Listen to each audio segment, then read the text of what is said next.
राम राम मित्रों। एक बार किसी ने भगवान से पूछ दिया, महाराज आपने नारद के चरित्र में कलंक क्यों लगवा दिया?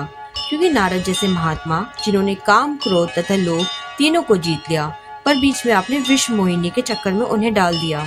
भगवान बोले, बात यह है कि अगर बच्चा बहुत सुंदर हो तो माँ को बड़ी चिंता होती है, इसको कहीं नजर न लग जाए, और नजर से बचाने के लिए माँ एक काला टीका तो अवश्य ही लगा देती है।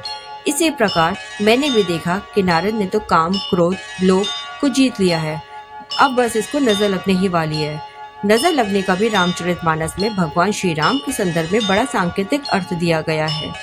रामायण में वर्णन आता है कि नजर 3 तरह से लगती है।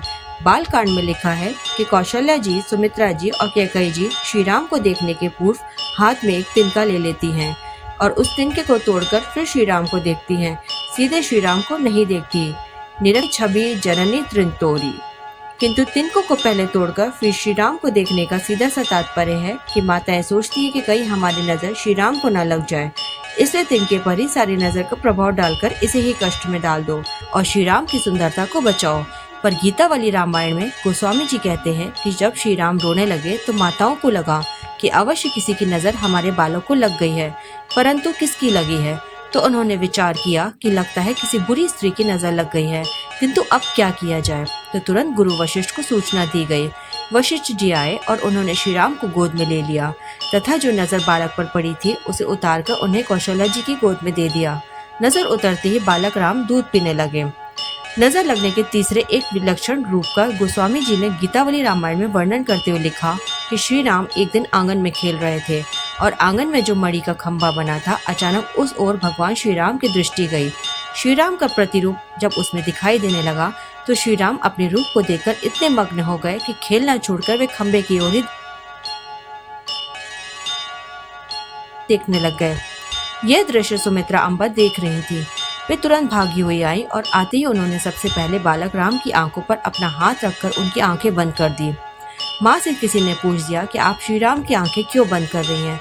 माँ ने कहा कि मुझे डर है कि कहीं श्री राम को श्री राम की ही नजर न लग जाए।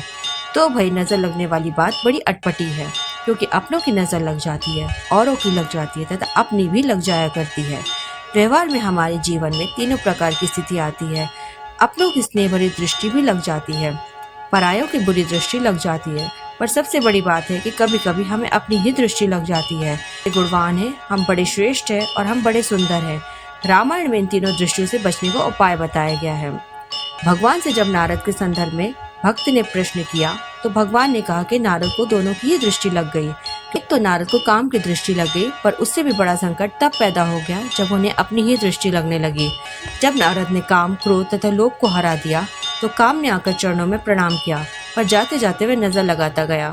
काम ने कहा, महाराज आज तक बड़े बड़े महात्मा उत्पन्न हुए, पर आप जैसा कोई नहीं हुआ। किंतु उसके बाद सबसे बड़ी बात यह हुई कि काम का वाक्य सुनकर नारद जी अपने आप को देखकर सोचने लगे कि सचमुच मुझ में इतना अधिक गुण है। और तब भगवान ने काला टीका लगा दिया। उन्हें लगा कि नारद के मन में अभिमान उत्पन्न हो गया है कि मैं इतना चरित्रवान हूँ, मैं काम, क्रोध और लोभ आदि का विजेता हूँ। भगवान ने कहा, नारद तो मेरा नन्हा बालक है, और जैसे बालक को नजर लग जाए तो वह रुग्ण हो जाता है तथा माँ उसकी रुग्णता को दूर करने की चेष्टा करती है। इसी प्रकार नारद को बचाने के लिए मैंने ये खेल खेला। वस्तुतः विश्व मोहिनी के प्रति नारद के मन में जो आकर्षण उत्पन्न हुआ, उसके द्वारा मैंने नारद का अभिमान शिथिल कर दिया। बस यही काला टीका है। हर हर महादेव। जय जय सनातन धर्म।